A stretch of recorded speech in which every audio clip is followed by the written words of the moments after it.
Hello guys, अगर आपको भोजपुरी गाने पसंद हैं तो मैजिक भोजपुरी म्यूजिक को सब्सक्राइब करना ना भूलें। प्लीज़ चैनल को सब्सक्राइब करके नोटिफिकेशन बेल को भी प्रेस कर दें।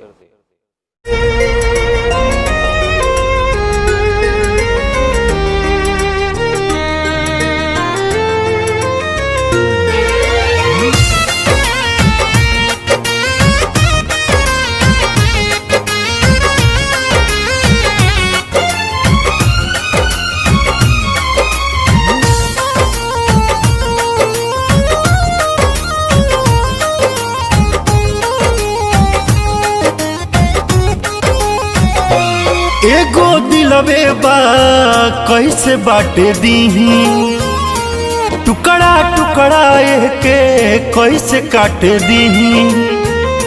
शीशे सा पिघलता हुआ पत्थर नहीं देखा, हर लम्हा बदलता हुआ मंजर नहीं देखा। पढ़ लेता है हर शख्स मेरी रूह की लकीरें, दिल क्या है कमबख्त किसी ने अंदर नहीं देखा।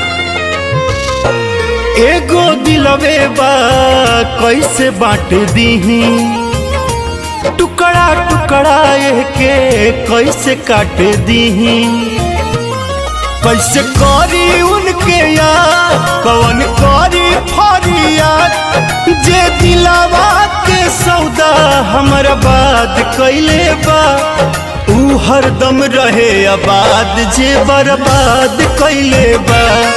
तू हरदम रहे आबाद जे बर्बाद कैले बा।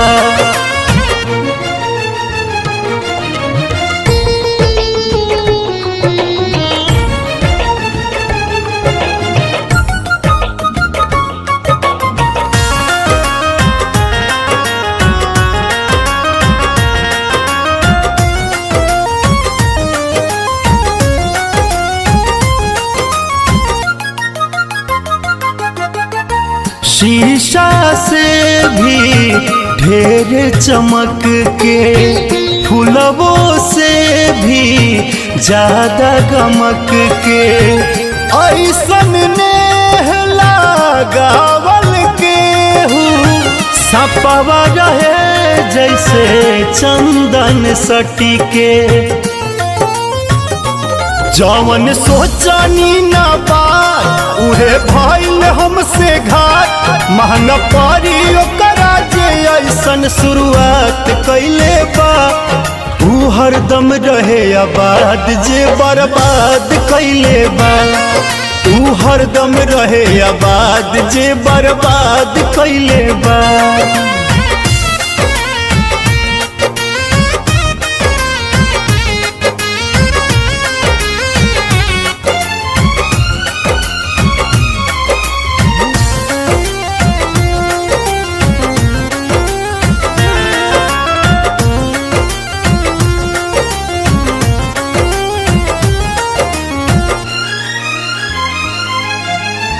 रोआ रोआ टूट गइल बा, जब से संगत छूट गइल बा।